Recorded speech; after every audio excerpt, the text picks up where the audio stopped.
Well, hey, everybody. Welcome to this class as we talk about how to develop volunteers in 2017. As you're filing in, we're going to get started in a couple of minutes. My name's Matt Adair. I'll be presenting the class today. Looking forward to sharing some fantastic content with you. As you're getting situated, one of the things I would love for you to do would be to find the chat room and to make sure that you do a couple of things with it. First off, would love to hear where you're from. If you'll just type in, let us know where you're from, what part of the United States you're from, what part of the world that you're from. Always love to see people from all over the world jumping into these trainings. It's a reminder to those of us who are part of the Church of Jesus Christ that Jesus is doing something much bigger than just what he's doing in our own church or our own city. But this is something that's actually happening around the world. And it's a genuine honor to be able to serve you and work with you today. You are absolutely in the right place if you are walking in hoping to have a plan, a way forward to add more volunteers into your church. I am a pastor. I'll tell you a little bit about my story as we get into it. And so I'm in the trenches with you. We just finished our volunteer push for the first half of the year. And so we were trying to recruit more people to do the work that we're doing as a church. So if you're looking for a way to add more volunteers into your church, then you're absolutely in the right place. So again, let us know where you're coming in from. Just love to see people letting us know where you're coming in from around the world. Also want to tell you this, you're absolutely in the right place if you're looking to not just add more volunteers, but maybe you're looking for a way to serve them, to develop them, to help them get better at what they're doing. So we're going to share with you today a very simple system that will allow you to get the most out of the people that God has given you as part of your church. And so we're going to get very practical. This is not theoretical. This is stuff that has worked for my church. This is stuff that has worked for literally hundreds of churches that we've been able to work with and help develop. So we're going to get started in just a few seconds. But here's one question that I want to ask you and have you put the answer in the chat box. And here's the question. When you think about your church, how many people in your church are leaders? What percentage of people in your church would you consider to be leaders? That's the question to kind of prime the pump as we jump into this training. What percentage of people in your church do you consider to be leaders? All right, so here's what I'm going to do. I'm going to jump off screen. I'm going to bring in a slide deck presentation, and then we're going to get going. We're going to spend an hour together. We'll be done in 1 hour. I want to make use of your time. I want to honor your time. So grateful, so happy to be able to be here with you. Again, my name's Matt Adair. This is the Rocket Company. We are privileged to be able to help give you resources that help your church grow to the next level. So here we go.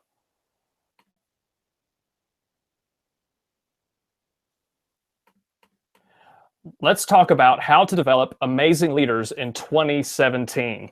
Now, you might have signed up for this because we talked about developing volunteers in 2017. I don't want you to be confused, but I do want you to know that I'm going to talk about leaders because I absolutely believe, I am absolutely convinced that the volunteers that you have in your church, the men and women who do work for your church, in your church, and they're not paid, that they are leaders. So my very simple definition of leadership is influence. I absolutely believe that anybody who takes the first step towards helping a group of people reach a common goal is a leader. And so I believe that every single volunteer in your church is a leader. And so I just want to let you know that as I talk and use the language of leadership, if you're looking for help in volunteers, you and I are talking about the same thing, all right? Now, I promise to show you in our time together how to get more of the right kind of leaders. It isn't enough to just add volume. We're not just looking for a particular number. We're looking for a particular kind of leader. And so I want to make sure that you can get more of the right kind of leaders in your church. And I promise I'm going to show you how to build a team that helps you, that frees you up to do work that matters most. I know that a lot of you that are watching this, you're senior pastors, you're lead pastors, you're children's directors, you have roles in which you're overseeing teams, and you need to have your time freed up so that you can do critical work. Things like, well, sermon preparation. A lot of you are struggling to find time as a lead pastor to do sermon preparation because you're having to wear so many different hats in your church. Well, I'm going to give you a system and a way for you to build a team around you so that the work of the church can get done and you can focus on sermon preparation or maybe strategy. Think about this if you are leading a children's ministry. There's so much you have to think through about how you invest in children and how you help parents raise their children. And so you don't have time to even think ahead because you feel like you're constantly playing catch up because there's this long task list, a long to-do list of things that you have to get done because you don't have a team around you. So I want to help you build a team around you that's going to free you up. It could be the work of shepherding, that idea that we got into ministry because we care about people and we want to help people, but we really find it difficult to find the time to actually spend with people who are hurting and need us because there's so many other things, so many other tasks that we have to do. So you need a team around you so that you can get back to the work that you got into this in the first place, and that is to be with people and to help them know how much Jesus loves them. Now, if you stay until the end, again, we'll be here to an hour, and I'm going to give you the easiest way that I know to develop absolutely any leader in your church. Volunteers, staff, board, group leaders, whatever it might be, I'm going to give you the easiest way to develop any leader in your church. I'm going to give you something that 5 minutes after we're done, you're going to actually be able to go and take action and put it into motion and do this and develop leaders today. So stick around, make sure that you hang out. Hey, one of the things we're going to be doing, we're going to have a couple of rounds of live Q&A during this presentation. So as I'm talking about secrets that I have discovered and we found to be true in churches that are doing a great job developing volunteers and developing leaders, make sure you ask questions. Make sure you force me to not just talk theoretical, but to get practical. Make sure you're asking questions about what's going on in your church. I want to make sure that I do all that I can to help you walk away feeling like your questions have been answered and that you've been helped during our time together. Now, let's talk about what makes this different. There are a lot of groups out there doing a lot of presentations. One of the things that we're committed to in these training sessions is making sure that we don't talk theory. We're talking practical reality. We're giving you proven strategies that have worked in multiple churches, not just in one city, one church somewhere off in the distance. This isn't just me telling you my story, even though I will tell you our story and how I think that it impacts you, but this is something that is much more significant than just one church. This is actually a way in which multiple churches are developing volunteers, are adding more volunteers, are doing the best job possible to do a great work in investing in the leaders that God has given them in their church. The other thing that makes this different is me. And what I mean by that is that I am not only a business owner, and not only do I do presentations like this, but I'm also the lead pastor of a church. I am the lead pastor of Christ Community Church in Athens, Georgia. I'm here in my office doing this presentation today. I've been here since 2004. When I got here, we had about 20 people. This was a replant, and by God's grace, we've grown considerably over the last 12 years in a university context. Our church is this unbelievably beautiful mess of 20-somethings, of college students and people just getting into their first jobs and starting families, and it's a lot of fun. The reason I think that makes it different is I am still in the trenches. I'm not telling you war stories from the past. I'm talking about the things that I'm actually having to put in motion in the church that I lead right now. So if you're struggling, I know how you are struggling. I can identify with you. We have a nice church. I do not lead a mega church. And so if you're not a mega church, I probably have been through the season that you're in. And so you're in good hands, and I know where you are and where you've been, and I want to help you. I wake up every single morning committed to helping leaders get the most out of all that God has given them in their personal life, in their professional life. And so again, it's a real honor and privilege to spend time with you and to help you, even if we've never met before. Now, I have over 20 years of experience in pastoral ministry. I've been able to personally coach more than 100 church leaders in 12 different countries. So I've been just really honored to see God do a lot of things through a lot of different sized churches, a lot of churches from different theological traditions, a lot of different denominational stripes from all over the world. And so what that means for you is that I've been able to see a lot, and I've been able to take some of the things we're going to talk about today and test them out in different contexts. So I think some of these things are transcendent, and they really do apply to your situation, even though your story is unique, that we've tried to build something that really does fit within pretty much any context. Now, personally, I'm married to Lindsay. You can see her there. We've been married almost 19 years. I'm dad to Jonathan. He's over on the right. He's our sixth grader who is obsessed with Looney Tunes. There may be 3 people in the world who know more about Looney Tunes than Jonathan. If you were to ask him about a particular episode, he would not only tell you the date that the episode was released, he would be able to tell you who the art director was and all kinds of information you never even thought about before in a cartoon. Will, over on the left, is my 8-year-old. He is a second grader. He is obsessed with football, really all things sports. And so he's our little athlete, and we have fun watching him play basketball right now. And Ben in the middle, he's 5. He's our comedian. He makes sure that nobody forgets that Ben's around. We have a great time with him. Also, personally, I'm a fan of the Chicago Cubs. I'm a fan of the University of Alabama football team. So we almost had a fantastic sports year for me. Still came pretty close. And for those of you who feel like giving me a hard time about being an Alabama fan, feel free. That's why the chat box is there. I will not respond to you here, but I will see what you're saying, and that may come back to haunt you later. So I want to turn the corner and stop talking about me, and I want to talk about you for just a minute.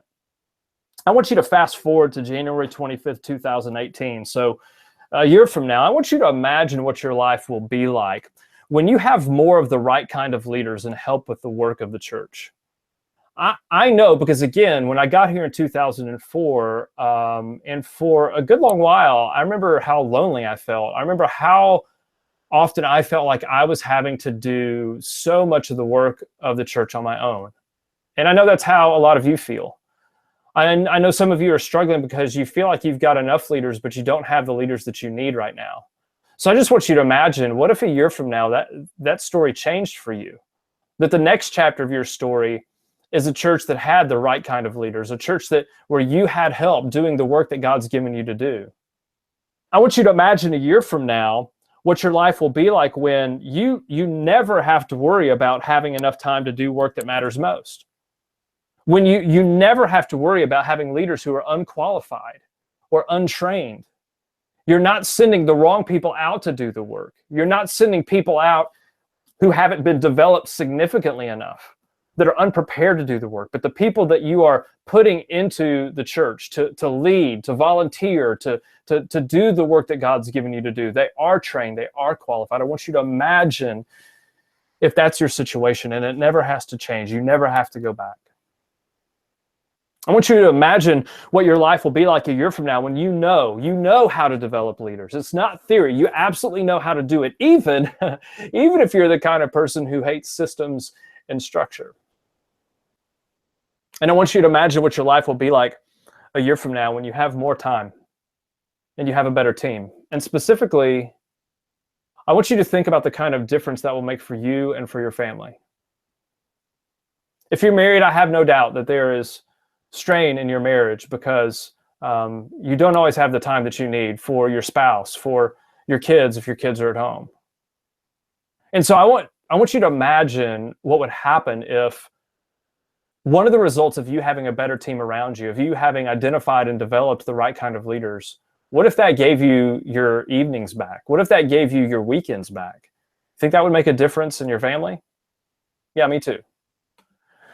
Last year alone, I had the opportunity to work with over 120 different churches personally, from church plants to mega churches. I helped them design a simple and sustainable leadership development system that fits the needs and culture of their church. We have a simple framework that we use that really does work with churches of all sizes and stripes, with the goal being we wanted to create just enough structure in developing leaders to fit their church. And so, for me, what I hope to do whenever I'm working with churches personally or whenever I'm doing training like this, I want you to hear me say that the goal is we want to create just enough structure for your church to be the best version of your church, not somebody else's church. The church that's in your head and your heart about the thing that you believe that God could do in your church. We're simply here today to help you create just enough systems, just enough structure, enough of a process and a framework for you to bring out the best version of you. That's what we're after here today. Now, I do need to tell you that the results that I have found are not typical. I'm going to walk you through the system that my church has used over the past 8 to 9 years to increase our active leadership by 800%. That increase to 800% happened in a span of 18 months. So it's absolutely possible to see some pretty astronomical change happen. But I do need you to understand that my results are not typical for a simple reason.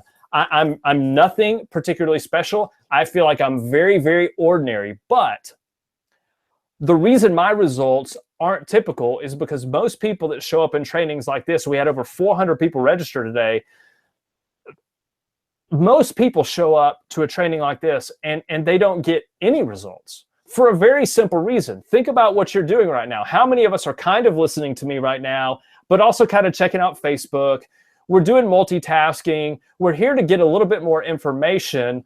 But here's the deal. Look, I'm happy to share with you for free exactly what's working, not just what worked in my churches, but what is working in churches all over the world right now. But I need to tell you that this isn't for people who just collect ideas and never do anything with what they know. So here's what I'm going to assume about you. I'm assuming that you're coming here not just to learn some things, but to actually apply them and put them into motion. And so I'm going to give you every opportunity to leave this training today with clear next steps into how you develop volunteers in your church, how you add more volunteers in your church, how you increase and develop the leaders that God has given you in your church this next year. That's my commitment to you. But look, the results that I've had in my church, I have to tell you, those are results that I had to learn the hard way. Here's the hard way. I'll tell you 3 things that have happened in my 12 years here in Athens. Several years ago, I threatened to cancel a Christmas Eve service because we didn't have enough volunteers. Now, here's the thing about our church. We're in a university context, home of the University of Georgia, go Dogs. And about 90% of the people in our church go home at Christmas. They're college students, they're in their 20s, it's very young families, they're going to see parents and grandparents, and they don't stay in town. And so we were hard pressed to get anybody other than mothers of small kids working in our nursery for Christmas Eve. And so I wasn't angry.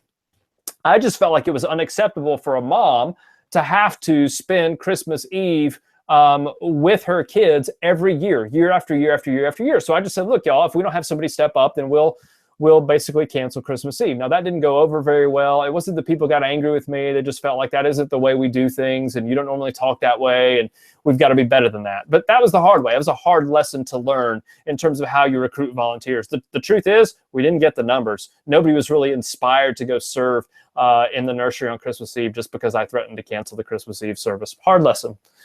Another thing that was really difficult was assuming that new leaders know what to do. This happens, I think it happens probably a lot in our children's ministries and our nurseries, is that you have people who are parents and you're like, well, you're a parent, you know what to do with kids. And so you don't train them, you don't give them any first steps. You just assume they know what to do with kids. We know how to give out snacks. We know how to tell Bible stories. We know how to play with toys. And in the end, we miss an opportunity to help our leaders be the best version of themselves.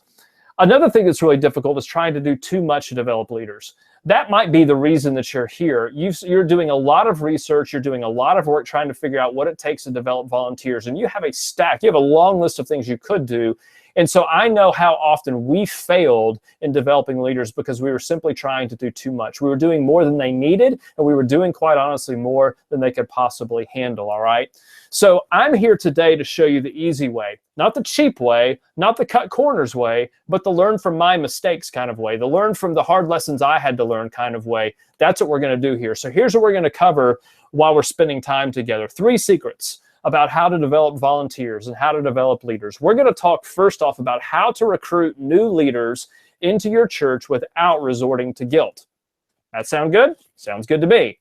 Secret number 2, we're going to talk about how to train existing leaders when no one has time for training events. Maybe you've noticed this, or maybe you're a unicorn church where people have plenty of time on their hands. But in my church and in most churches, I find that most people don't have time just sitting around for all kinds of training events. And so how do you train existing leaders when you simply don't have a lot of time? And then secret number 3, I want to show you an easy way how to encourage all of your leaders. And it really is all about math. So let's talk about secret number 1, about recruiting without guilt. This is all about how you add more leaders. And the reality is that most churches unintentionally guilt people into leadership. I kind of told you a story about doing that myself, where you have a need And let's use children's ministry as an example, because I think this is one that's consistently true in churches. So you find out from your team that you need 15 more volunteers. And so you have to figure out a way to encourage 15 people who aren't currently volunteering, 15 people who aren't currently leading in that way, to go and lead that way. Well, I think what happens is that we try to not only let people know the need, but we try to persuade them in a way that unintentionally guilts them into doing this. They feel like they're somehow less of a person, or less loving, or less caring by not actually stepping up to the plate. And so the truth is that guilt never gives you more than a short-term win. Guilt never gives you more than a short-term win. You might win, but it's not going to be the kind of win that you won in the long run. And here's what I mean by that. Think about yourself for a second. How do you feel when someone guilts you into doing anything? That might be in your work, that might be at home, that might be your mother-in-law, but when somebody guilts you into doing anything, how do you feel? Right? Like, nobody wants to be guilted into anything. And so what happens in our churches, when people are unintentionally guilted into doing things, even at the first sign of trouble, they quit. They didn't really want to do this in the first place, and so when it gets hard, they're going to not be there anymore. Or they're going to stay, and this might even be worse, they become bitter. Nobody wants to be part of that. So look, if you want more leaders, here's the strategy. You need to ask before you have to ask. You need to ask before that need becomes so desperate that you become desperate. So let me share a story with you. And again, as you have questions about any of these strategies and tactics that we're talking about, make sure you're getting your questions into the chat room. Make sure that I can help you when we do live Q&A here in a couple of minutes. So let me tell you about one of my clients. And this is a client that we connected because they heard me tell the story about threatening to cancel Christmas Eve. And this is actually a historic African-American church here in the American South. And their pastor got in touch with me and said, I did the same thing. And so we talked about it, and he started to work with me, and I started working with him and his church. And so what we ran into was the thing that a lot of us run into, where you just are running into too few people that are volunteering far too often. And so it's the same people doing the same thing, doing the same amount of work time and time and time and time again. And so his church was 200 years old. And so he said, we really need to change the culture here.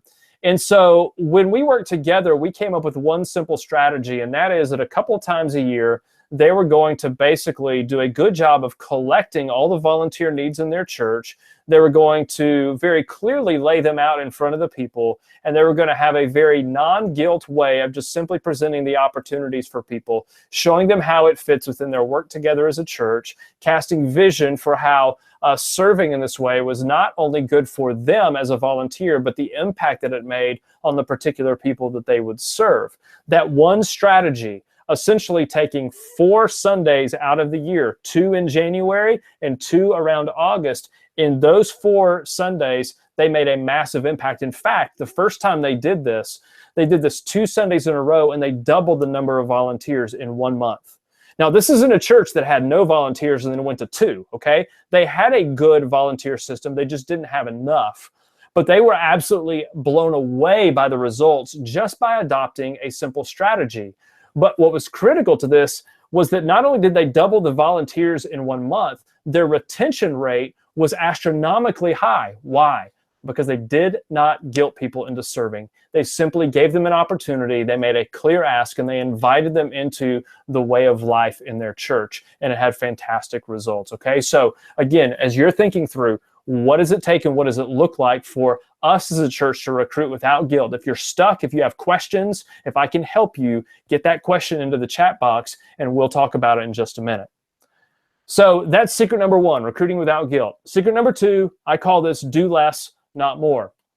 This is all about how to train existing leaders in your church. Maybe you came in and you're not just trying to add more volunteers, you actually want to train the existing ones, believing that part of your role in leading the church is to help people become the best version of themselves. How do we get all of the gifts that God has given somebody? How do we get that brought out in them and through them? And so most pastors think, as I have conversations with them, and I remember feeling this myself for a long time, think that you have to do more if you're going to develop leaders. Matter of fact, you think that you have to do a lot more in order to develop leaders and volunteers. But here's reality. Your church wins at developing leaders when you do less. Your church wins at developing the volunteers that you have, whether the ones that are already in place now or the ones that you're about to add as you recruit them without guilt. Your church is going to win at developing leaders when you do less, not more. Here's what I mean by that. What the leaders in your church need, what every volunteer church needs from you organizationally, is consistency. They need you to say you're going to do this, to do it, and then probably do it again. What your church needs as a whole from you as the leader is consistency. So guess what you need to start building in 2017? You need to make sure that you're developing a training system that is consistent. Now, let me tell you another story. This is actually from a children's ministry of a pretty good sized church, a couple thousand people in the Midwest that we had an opportunity to work with. And in working with their children's ministry director, just an unbelievably gifted, talented leader, the way she described what was happening with their entire team of leaders and volunteers, a mixture of paid staff and volunteers, she said, look, I feel like we're working hard, but we're really never getting ahead. We're doing the best job we possibly can in bringing new people in, but it just feels like we're just working harder and harder and harder, and the results that we're getting are just less and less and less. It feels like we're burning people out instead of helping people come alive. And it isn't because we're not trying, it's because it feels like we're trying to do too much. And so when we began working with them, what we decided is that they were going to win in training their leaders. They were going to see success. They were going to see their leaders thrive throughout that ministry. If they created a good first step when they recruit somebody new, let's help them get a good first step. And then if we would find ways to continue to connect with them, because volunteers are people, leaders are people. They're not just volunteer number 64737. They have a name. They are a person. They are a human being. They belong to Jesus. Jesus loves them. They matter, and so they should matter to us, and we should love them. And so just by finding a simple way to help every leader take a good first step, make sure there's good continued connection, and give them on-the-job training, not a bunch of training events, but by finding very clear, very simple ways to ask people, what are you working on and how can I help you? That simple strategy throughout that ministry really did evolve the culture of that church to where they still work hard, but they're working hard because they're also able to work smart. They're getting more and more from people because by just simply walking alongside people as they're doing the work, as people run into problems, as they get stuck trying to do the work, then it absolutely revolutionizes not just the culture of that ministry or that church, but it actually changes people too. I'll tell you another story. This came from another church in their children's ministry. They had done a really good job of their training events, and one time they did a training event for their volunteer and paid staff on working with special needs kids. And they covered the gamut. They just had done a good job serving the community, and so they had a wide range of children with particular special needs. And so one of their volunteers actually told me this story when I was doing a site visit, and she said, when we did the training about a year ago, I just started volunteering.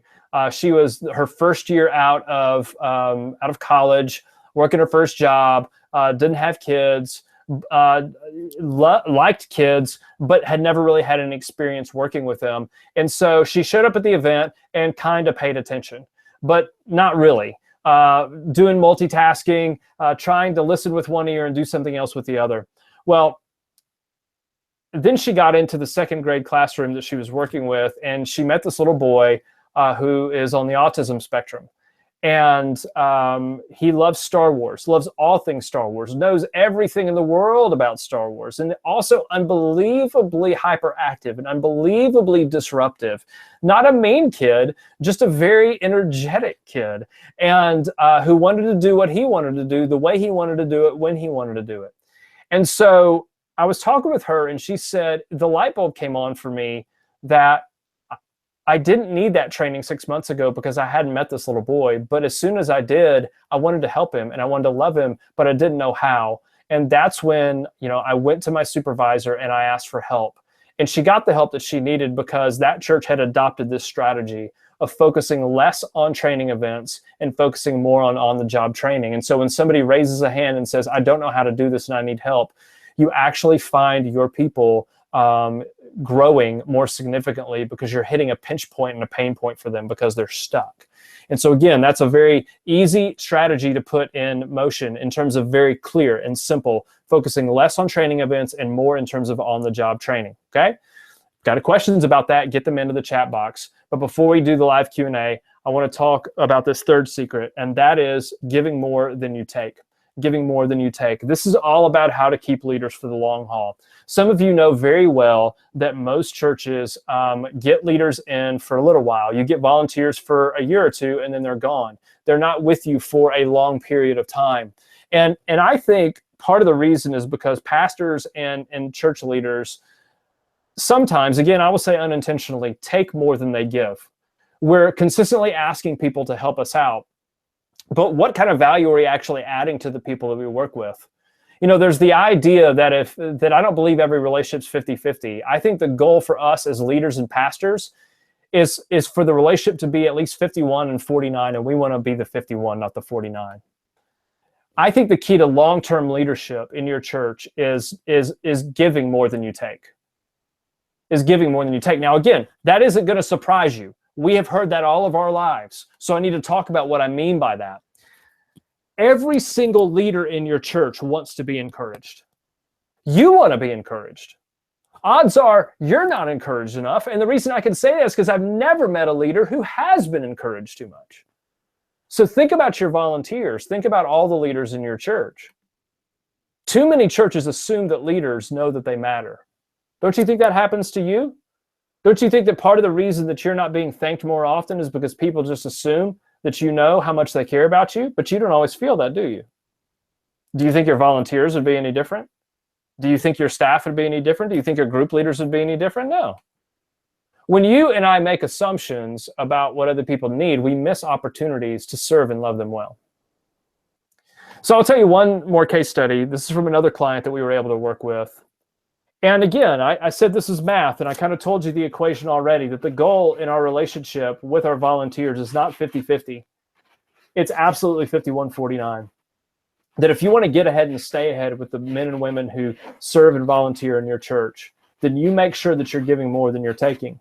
So we worked on this with a client. I told them that, just this kind of simple equation, and watch them put into motion very intentional ways, very simple ways, but intentional ways to make sure that volunteers in their church knew that they were valued.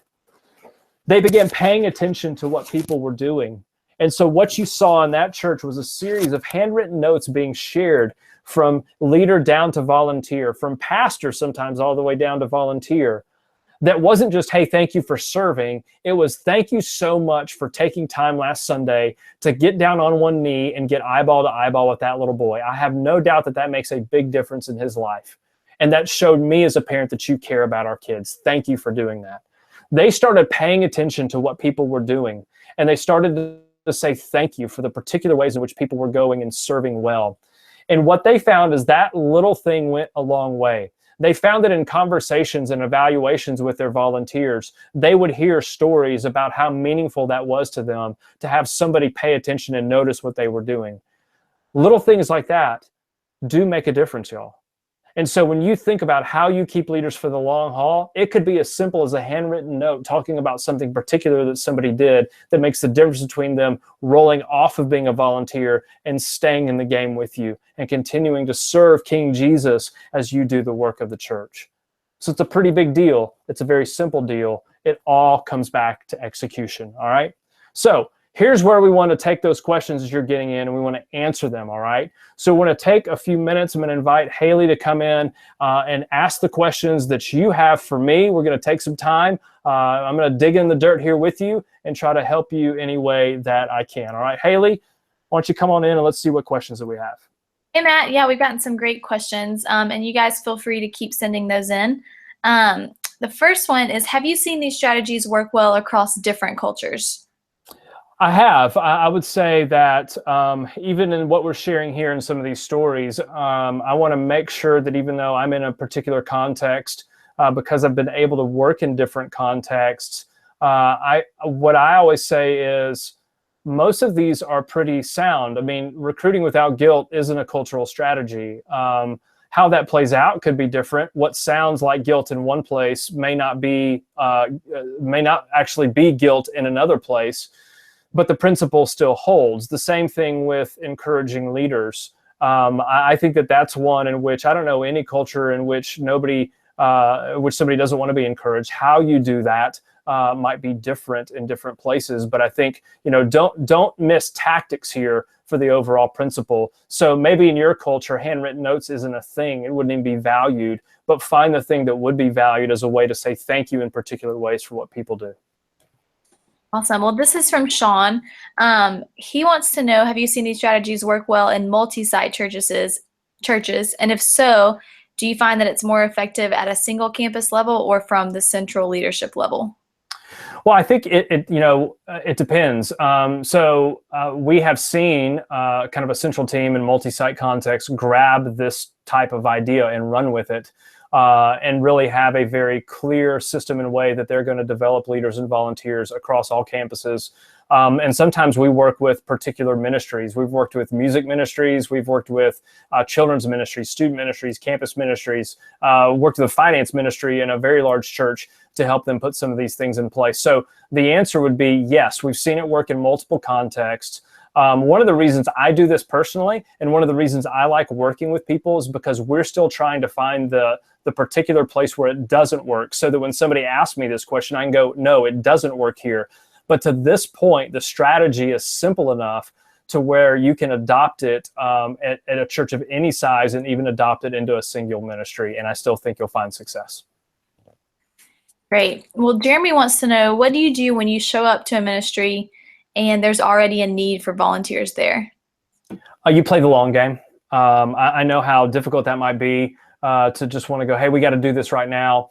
I would say that it could mean that you have to look at the people who are doing the work now and saying, hey, would you give me 6 to 12 months here? I know you're having to go above and beyond the call of duty, but we want to make sure we build a really good way for people to get in this so they can join you for the long haul. It might mean that you have to put some things on pause for a season until you can get things straightened out. So I think that's going to take a little bit of wisdom, maybe a little bit of art and not just science. But I think the overarching principle there is be committed to the long game.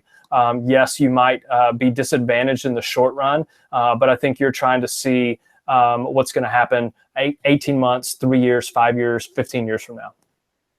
Great. Patrick says, how do you ask for volunteers at a smaller church when most people want to attend their one service and then leave? Well, I think it really begins starting with spending time with people. I think people are both selfish and not selfish. I think that there are always reasons why people act in their best interest. And so part of that may be helping them understand theologically that we believe that churches are covenantal relationships and not contractual relationships. A contractual relationship means that I walk into a church and I just go, well, what's in it for me? And that's all I'm ever going to put into it.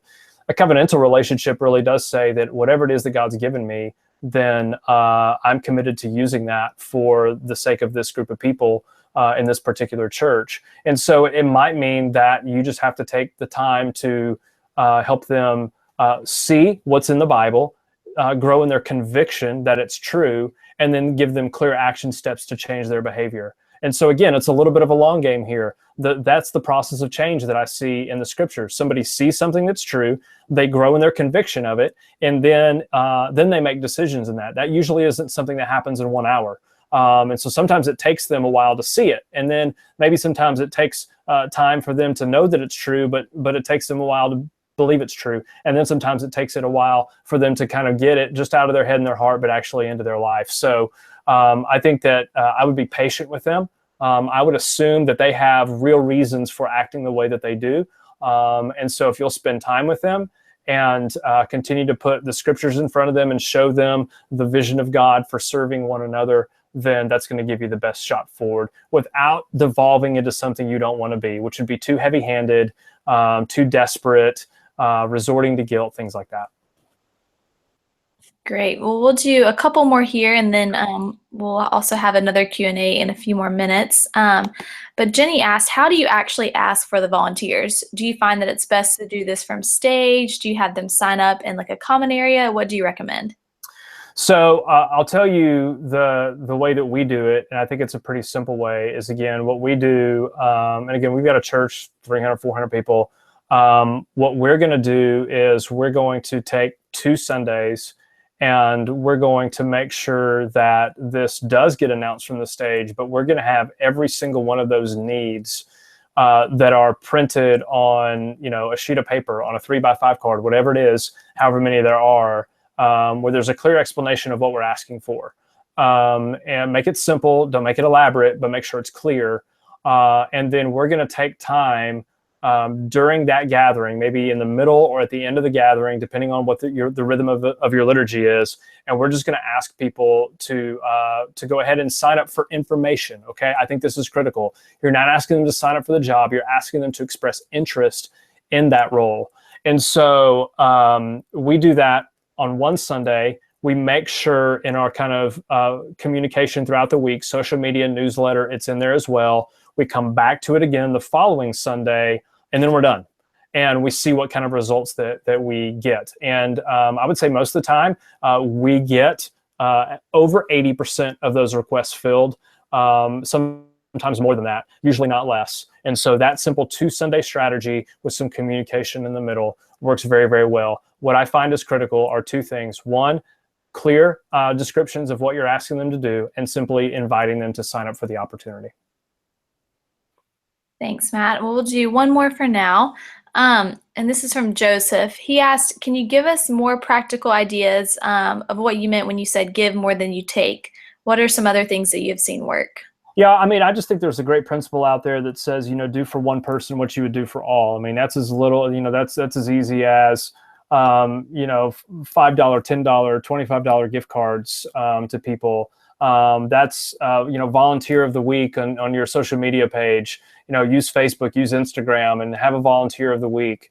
Find ways to both privately and publicly acknowledge people. That's actually going to be a great recruiting tool. If people know that their work is going to matter and it's going to be valued and it's going to be acknowledged, then that's going to be, something that's really important. Make sure that people know that the people on the stage, the people that are on platforms, people who are getting paid, aren't the only ones who are making a difference. And so, yeah, those are 2 that I really like. It's really simple. You just have to have intentionality and consistency, particularly when it comes to stuff like volunteer of the week. And I think something like gift cards. I think volunteer appreciation lunches are a pretty easy one to pull off too, just once a year, where you're able to say, look, we want to serve you, we want to say thank you. I don't think people expect a lot, but I do think people like to be encouraged. And so find ways that you can do that are simple, that are sustainable, and then get good feedback. Be willing to ask once a year, hey, are these meaningful to you? And if not, then do something different, but let your people kind of shape you. So be willing to start and do something, and then let them kind of guide you along the way. And maybe that'll help you do more, do less, do different. But it's because you're really getting good feedback from them. So that's a great question. And keep them coming in, guys. We're going to do one more round of Q&A here in a little bit. So a lot of great questions for me, but I want to ask you a question as you're hanging around with me here. Would you like help designing a leadership development system for your church? For your volunteers, for your staff, for your board, for elders, deacons, group leaders, for the whole thing? Would you like help designing a leadership development system for your church? Now, for our time here over the past hour, we've covered a lot, but there's so much more that we could talk about, right? Even if we had all day, the truth is we couldn't cover everything. So I'm convinced that you need more than just a training. What you need systems and processes that you can implement now. So I'm really excited about introducing you to Leadership Pipeline Academy. Leadership Pipeline Academy is a revolutionary step-by-step system that helps you design what's called a leadership pipeline for your church in as little as 4 weeks. 4 weeks, y'all. That's before we get to March. You can have a leadership development system designed for your entire church. Now, here's what you're going to get in Pipeline Academy. This is an online training boot camp that we've designed that has 4 modules. In the first module, you're going to assess how you develop the leaders in your church. We're not just going to start building new stuff. We're going to actually talk about what you've already done. Now, my guess is you have done some really good things, because every single church that I've ever worked with is doing really good things in developing leaders. And the reality is that whatever you're going to build in the future will most likely be built on the foundation of what you're already doing today. So this module helps you assess what you're doing and how you're doing right now in developing leaders. Instead of just guessing, we don't want to be intuitive. We want to be very intentional about that assessment. Module 2, you're going to begin blueprinting your leadership pipeline. You're going to do kind of a rough draft of what it's going to look like for you to recruit, train, encourage, and evaluate every single leader in your church. And then in Module 3, you're going to go back through it again, and you're going to actually create the final design of your leadership pipeline, how you're going to recruit, train, and evaluate every single leader in your church. And then in Module 4, you begin to construct your installation plan. When you create a leadership pipeline, you have to design it and install it before you can run it. And so Leadership Pipeline Academy helps you with the design phase in modules 1 to 3, and then we get you started with the installation phase in module 4. Now, every single module includes coaching that I've created for you, anywhere from 30 to 45 minutes, that walks you step by step by step. You don't have to bring anything other than a willingness to work hard and follow instructions, and you'll be great. We've created a great series of done-for-you resources so that you don't have to start from scratch. You simply have to show up, press play, and let us help you do the work that you need to do. Now, this is something that we created, and when we built it, we wanted to build something that added a lot of value to it, because we didn't want to waste your time. We wanted to make sure that you had resources in your hands that were going to make a difference in your life and in the life of your church. Now, let's talk a little bit about who this has worked for and who this is ideal for. So if you're watching this, I think Leadership Pipeline Academy, actually, I know Leadership Pipeline Academy is ideal if you are desperate for more leaders. You're at a place where you're jumping into 2017 and the opportunity is too great and the challenges are too high for you to simply stay where you are. You need more people helping with the work of your church.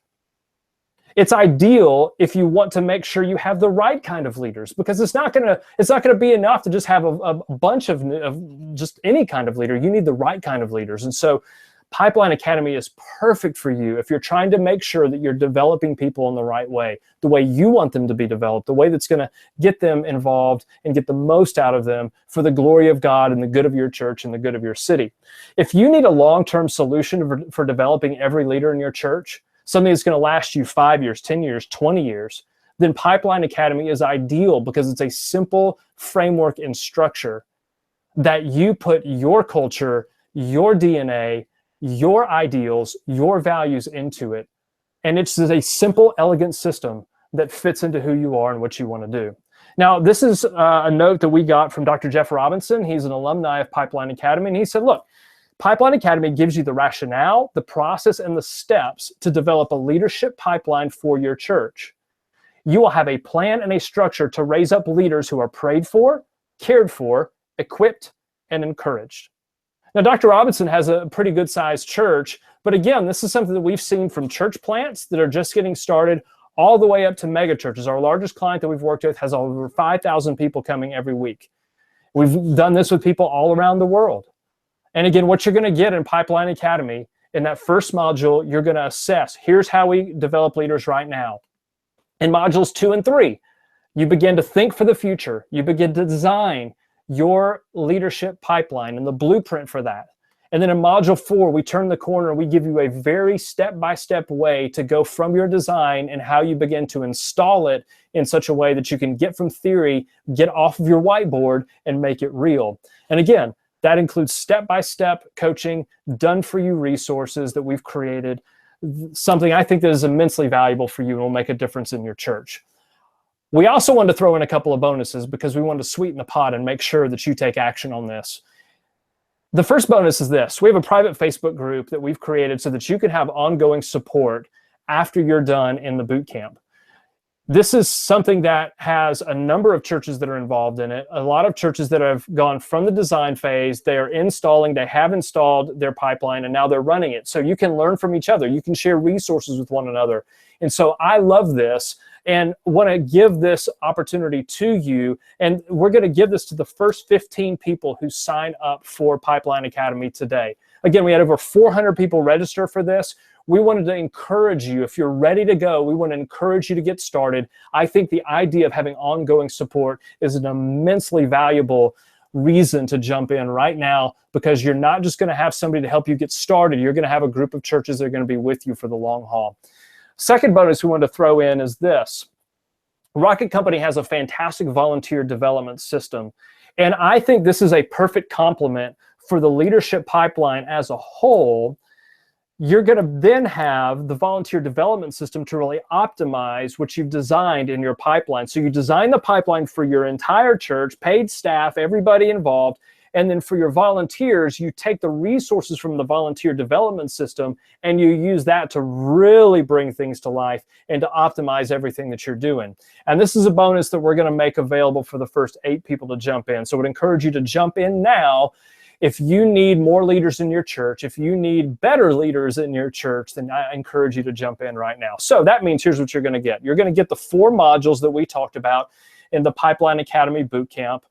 We're going to give you coaching step by step, done for you resources, and then we're creating these 2 bonuses for you because we want you to have ongoing support, and we really want to get the maximum benefit out of this entire process by giving you the volunteer development system as well. So again, we're creating a resource here that's got a ton of value for you and a ton of value for your church.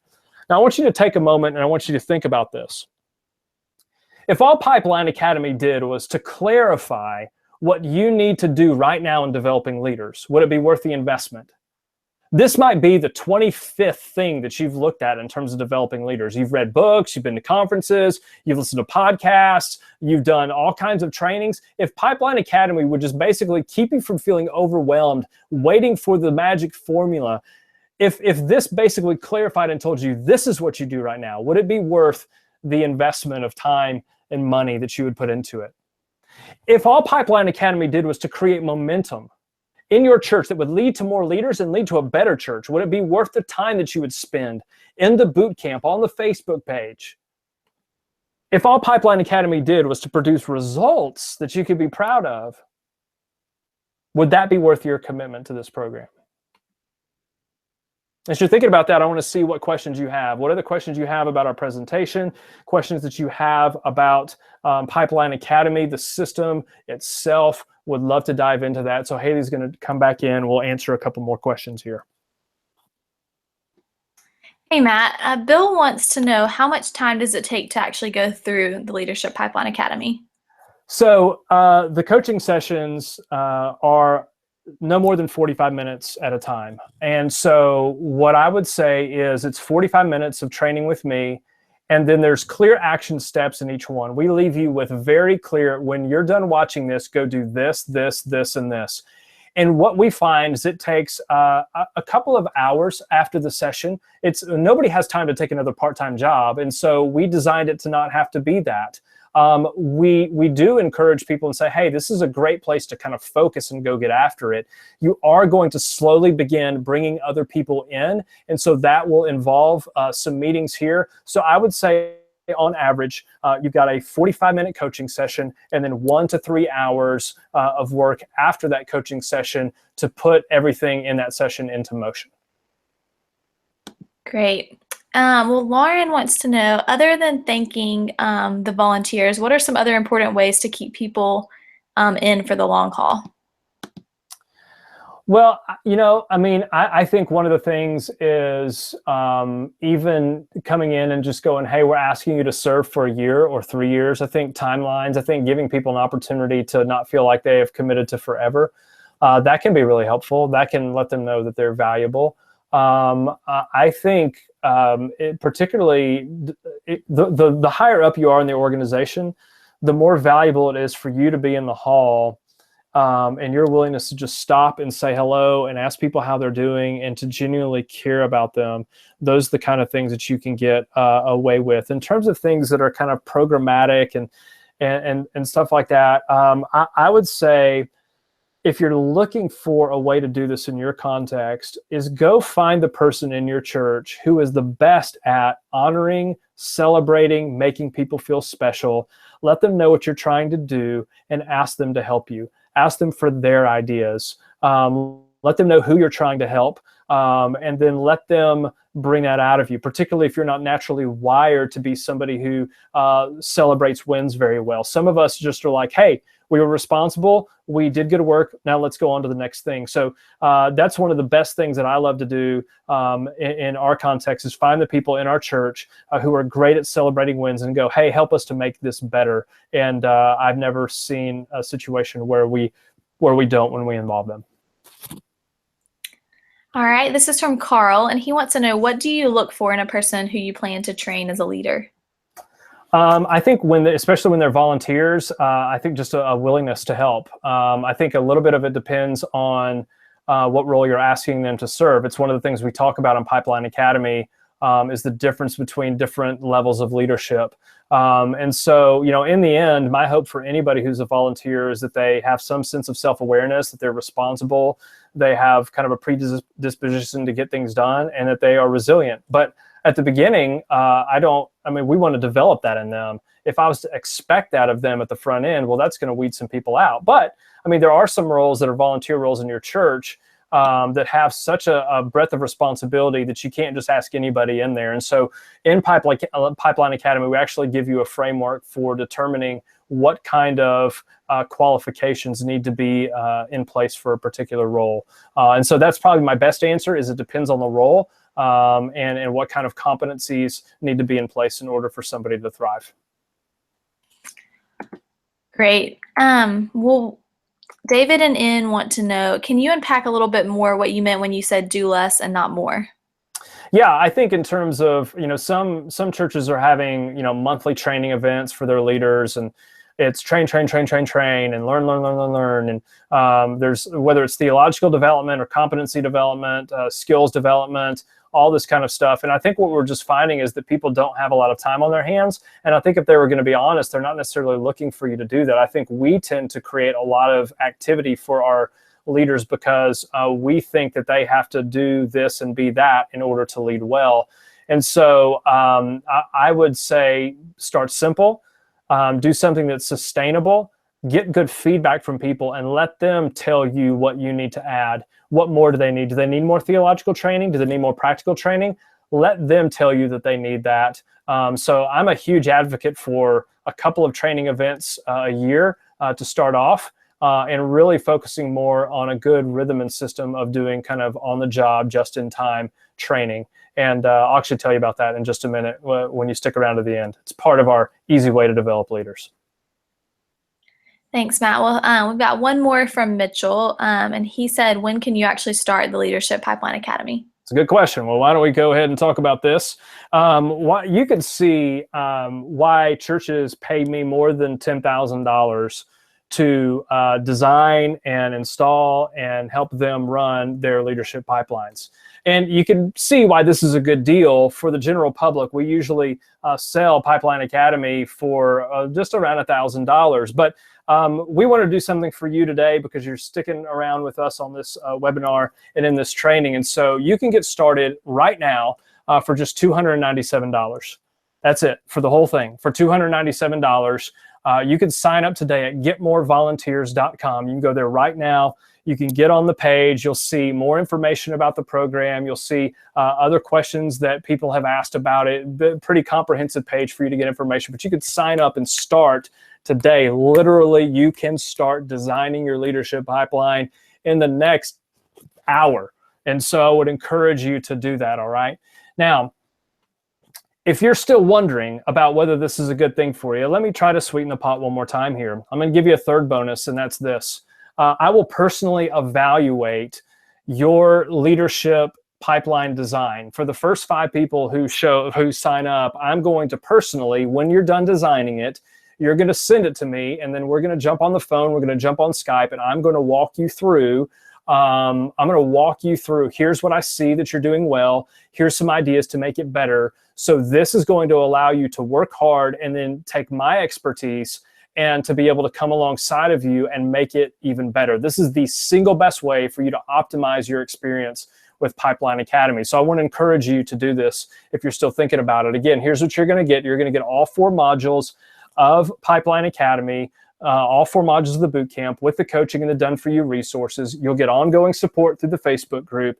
You'll get the volunteer development system that will help you optimize what you're doing with volunteers, and you'll have an opportunity to have me personally evaluate what you're doing. And we'll send you all the details of that if you qualify for that bonus. So again, we're trying to give you something that's immensely valuable. So you can get started right now. Well, let me tell you about this.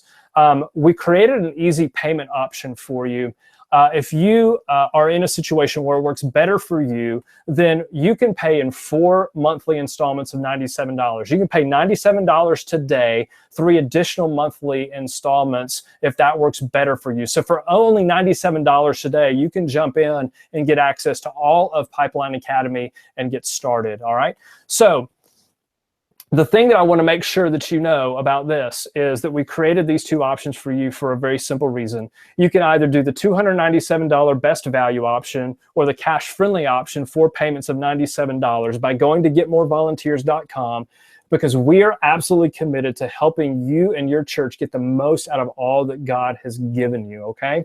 So that's why I want you to go ahead and pull the trigger on this. If you're thinking about this, jump in. Let's go and do work together. I know what kind of results that you're going to get. You know what kind of results that you're going to get. And it might be that you just need to make this decision because it's going to help you go where you want to go. This is going to take away the excuses and create accountability for you to finally develop leaders this year. This is going to guarantee that you're going to have better results in developing leaders than you would have on your own. So I want you to go to getmorevolunteers.com right now and sign up and become part of this program, all right?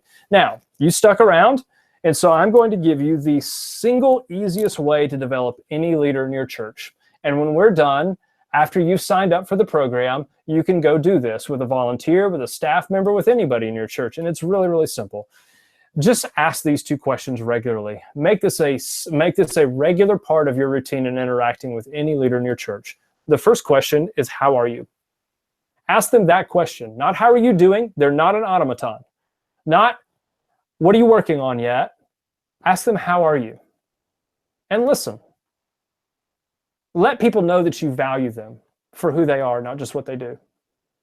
And then the second question asks this: how can I help you? I know that we believe that leaders are servants, so be a servant and ask, how can I help you?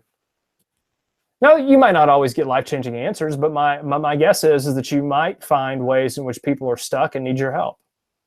And so by asking people how they're doing and how they can help you, you're going to do a fantastic job of developing them. Why? Because you're caring about them as a human being, and 2, you're connecting with them at the place of their most obvious struggle because it's the one that they're telling you about. So you don't have to create a bunch of training events. You don't just have to rely on, once a semester vision casting events to develop leaders. You can do this right now. You can finish up right now after you sign up, and you can text somebody these 2 questions, and you're going to develop them and help them grow as a leader. Really simple, right? Yeah. So why aren't you doing it? Well, because part of what we do is to help you bring out the obvious in ways that are going to help you and your church. So I hope you put that to use right now this afternoon with at least one leader in your church, all right? Again, as we wrap up here today, I'm so incredibly grateful for the time that we've had together. You can get started now, this afternoon, for either $297 or 4 payments of $97. You're going to have an opportunity to be part of this revolutionary system that is giving churches the best opportunity possible to develop every single leader in your church. You go to getmorevolunteers.com. This will help you recruit leaders into your church. This will help you train the leaders that you have. This will help you with a clear, simple way to encourage and evaluate every leader that you have. So again, we're going to encourage you to sign up now. I am incredibly thankful for the time we've had together. And they're giving me the go home sign, so we're about to wrap it up here. So go to getmorevolunteers.com. Sign up now. Can't wait to see you in the training. Looking forward to that. And God bless you. Hope you have a great rest of the day. Thanks.